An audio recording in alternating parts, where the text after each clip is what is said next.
안녕하세요. 이번 주 목장 성경 공부 본문은 출애굽기 11장에서 13장까지입니다.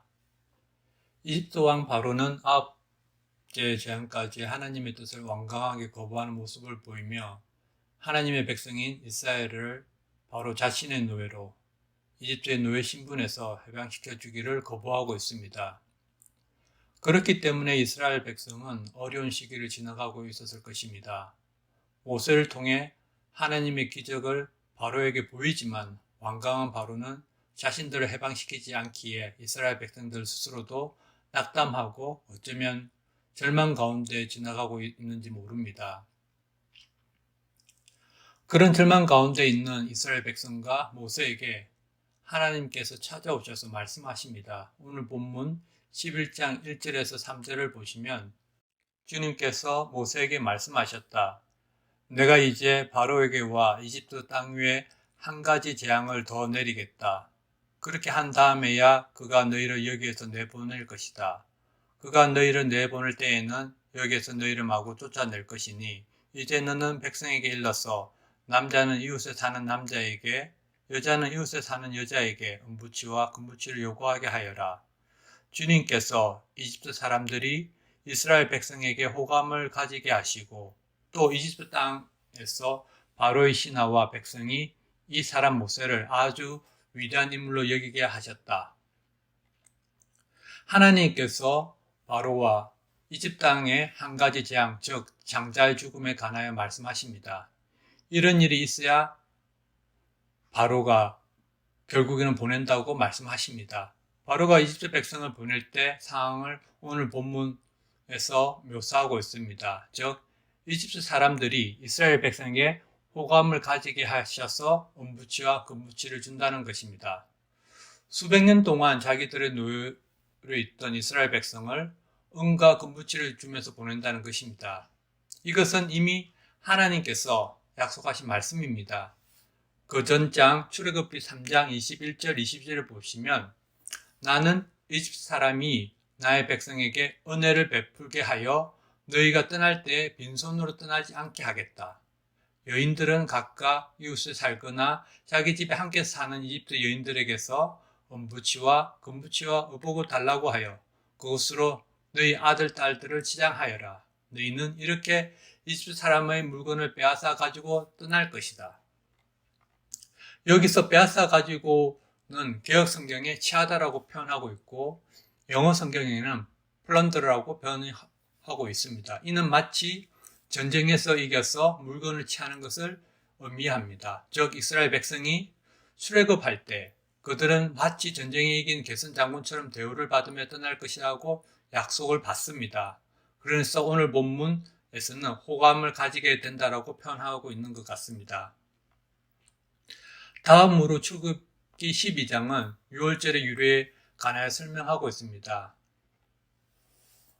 오늘 본문 12장 13절에 보시면 문틀의 피를 발랐으면 그것은 너희가 살고 있는 집의 표적이니 내가 이집트 땅을 칠 때 문설주에 피를 바른 집은 그 피를 보고 내가 너희를 치지 않고 넘어갈 터이니 너희는 재앙을 피하여 살아남을 것이다 로 나와 있는데 하나님께서 이집트의 10번째 재앙, 즉 장자의 죽음을 내리실 때 하나님께서 이스라엘 민족을 보호하셨던 것을 기리는 유대절기 하나입니다. 이 유월절은 오순절과 초막절과 함께 유대 3대 절기 중에 하나입니다. 그럼 구체적으로 오늘 본문에서 유월절의 시기와 유월절에 지켰던 그 대상들 그리고 유월절에 드렸던 제물에 관하여서 본문에서 나와 있습니다. 본문 12장 2절을 보시면 너희는 이 달을 한 해의 첫째 달로 삼아서 한 해를 시작하는 달로 하여라 하면서 성경책에 기억이라고 표현된 나눠줄에 보시면 첫째 달을 유대 달력으로 아비볼이라고 하고 양력으로 3월 중순 이후라고 표기되어 있습니다. 이 아비볼은 후에 바벨론 포로 시기에 바벨론식으로 바뀌어서 니산월이라고 불리고 있습니다. 그리고 6절에 보시면 너희는 그것을 이달 열 날까지 두었다가 해질 무렵에 모든 이스라엘 회중이 모여서 잡도록 하여라. 이 유월절이 아비볼, 즉 첫째 달 14일 일임을 알 수 있습니다. 그리고 12장 후반에 무교절에 대해서 설명하는데 12장 18절에 너희는 첫째 달 열나흘 날 저녁부터 그 달 20하루 저녁까지 누룩을 넣지 않은 빵을 먹어야 한다 해서 무교절이 유월절이 시작하는 첫날이며 첫날 그 14일 저녁부터 21일까지 22일 저녁까지임을 알 수 있고 이날에 이 무교절에 이스라엘 온 회중이 누룩을 넣지 않는 빵을 먹었음을 알 수 있습니다. 그럼 다음으로 유월절을 지켜야 하는 대상을 알아보겠습니다. 12장 3절에 보시면 온 이스라엘 회중에게 알리어라. 이달 열흘날 각 가문에 어린 양 한 마리씩 곧 한 가족에 한 마리 어린 양을 마련하도록 하여라 해서 온 이스라엘 회중이 유월절을 지켜야 함을 알 수 있습니다. 즉 유월절 지키는 대상이 온 이스라엘 회중이라고 말하고 있습니다. 그리고 12장 19절 후반절에 보시면 이 이스라엘 회중에 관하여 자세히 설명되어 있습니다. 즉 누룩 든 빵을 먹는 사람은 누구든지 외국인이든 본국이든 이스라엘 회중에서 끊어진다라고 나와 있습니다. 이 이스라엘 회중에는 외국인과 이스라엘 민족이 함께 포함되어 있다는 것을 알 수 있습니다.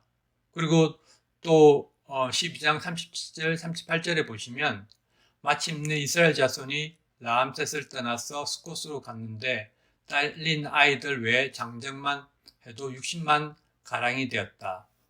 그 밖에도 다른 민족들이 많이 그들을 따라 나섰고 양과 소 등 수많은 집짐승떼가 그들을 따랐다 해서 보시는 것처럼 이스라엘 민족 장정 60만 뿐만 아니라 다른 많은 민족들이 있었다는 것을 알 수 있습니다.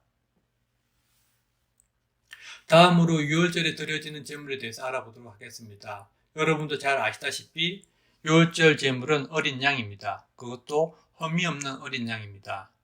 이스라엘 온 회중이 유월절과 무교절을 지키면서 하나님께서 어린 양의 피로 그들을 사망과 죽음에서 건져내셨음을 기억하고자 했던 것임을 알 수 있습니다. 사도 바울은 고린도전서 5장 7절 후반절에 우리의 유월절 양이신 그리스도께서 희생되셨습니다 라고 고백하고 있습니다. 이 유월절 어린 양은 구원과 동시에 심판을 의미합니다. 믿지 않는 이집트 사람에게는 멸망에 이르는 심판이요 믿는 이스라엘 회중에게는 생명으로 이르는 길입니다. 이처럼 모든 사람을 위해 유월절 어린 양으로 오신 예수 스스로도 요한복음 5장 24절에 다음과 같이 말씀하고 계십니다. 내가 진정으로 너희에게 말한다. 나의 말을 듣고 또 나를 보내신 분을 믿는 사람은 영생을 얻고 심판을 받지 않는다. 그는 죽음에서 생명으로 옮겨갔다.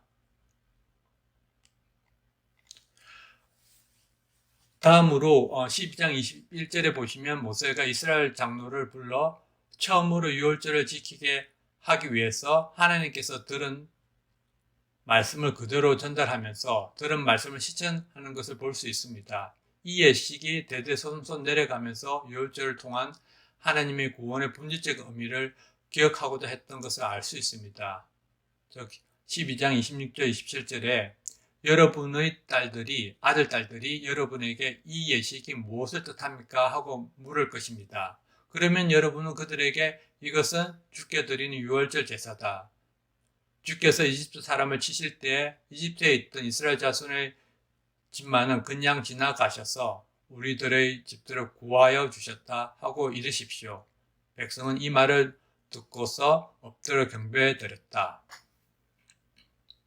마지막으로 12장에서 볼 것은 마침내 하나님께서 이집트와 바로에게 10번째 재앙을 내리십니다. 그리고 이스라엘 백성은 이집트를 탈출하게 됩니다. 하지만 출애굽기 저자는 이 출애굽 사건 자체는 상대적으로 적은 본문에 12장 37절에서 42절까지만 할애하면서 이 출애굽 사건의 전과 후에 유월절에 관한 규례를 더 자세히 기록하고 있습니다. 그만큼 하나님은 유월절을 통한 구원의 본질을 깨닫기를 더 원하셨던 것 같습니다. 즉 12장 43절 전반절에 보시면 주께서 모세와 아론에게 말씀하셨다. 유월절 규례는 이러하다 라고 말씀하시고 47절에 보시면 이스라엘 모든 회중이 다 함께 이 유월절을 지켜야 한다고 말씀하시면서 본문에 보시는 것 같이 이스라엘 민족뿐만 아니라 외국인들을 포함한 모든 사람이 유월절을 지켜야 한다고 하며 구원이 만민에게 열려 있음을 이야기하고 있습니다. 이는 사도 바울이 고백했던 것과 동일합니다. 로마서 10장 12절 13절에 보시면 유대 사람이나 그리스 사람이나 차별이 없습니다. 그는 모든 사람에게 똑같이 주님이 되어주시고 그를 부르는 모든 사람에게 풍성한 은혜를 내려주십니다. 주의 이름을 부르는 사람은 누구나 구원을 얻을 것입니다. 동일하게 사도 바울은 갈라디아서 3장 27절 29절에도 이렇게 고백하고 있습니다. 누구든지 그리스도와 연합하여 침례를 받는 사람은 그리스도로 옷을 입은 사람입니다. 유대 사람이나 그리스 사람이나 종이나 자유인이나 남자나 여자나 차별이 없습니다. 그것은 여러분이 그리스도 예수 안에서 다 하나이기 때문입니다. 여러분이 그리스도에게 속하여 있으면 여러분은 아브라함의 자손이요 약속을 따라 유업을 이을 사람들입니다. 결국 이는 하나님께서 아브라함에게 주신 창세기 12장 3절에 있는 땅에 사는 모든 민족이 너로 말미암아 복을 받을 것이다 라는 그 말씀이 성취되어 감을 알 수 있습니다. 마지막으로 13장은 출애굽한 이스라엘 회중이 기억해야 할 것을 반복하며 강조하고 있습니다. 즉 13장 3절에 모세가 백성에게 선포하였다. 너희는 이집트에서 곧 너희가 종살이 하던 집에서 나온 이 날을 기억하여라 하고 네 가지 기억할 것을 강조하고 있습니다. 첫 번째로 기억해야 할 것은 2절에 이스라엘 자손 가운데서 태를 제일 먼저 열고 나온 것, 곧 처음 난 것은 모두 거룩하게 구별하여 나에게 바쳐라. 사람이든지 짐승이든지 처음 난 것은 모두 나의 것이다. 즉 처음 난 것은 모두 하나님의 것입니다. 두 번째 기억해야 할 것은 3절 후반절에 주께서 강한 손으로 거기에서 너희를 이끌어내신 날이니 누르고 넣은 빵을 먹어서는 안 된다. 즉 누르고 넣지 않는 빵을 먹거나 금식을 함으로써 하나님께서 인도하신 것을 기억해야 한다는 것입니다. 세 번째로 기억해야 할 것은 9절에 이 예식으로 너희 손에 감은 표나 이마 위에 붙인 표와 같이 너희가 주의 법을 늘 되새길 수 있게 하여라. 즉 주의 말씀을 늘 되새기는 것입니다. 마지막으로 기억해야 할 것은 주님의 규례를 반복해서 지키는 것입니다. 10절에 그러므로 너희는 이 규례를 해마다 정해진 때에 지켜야 한다.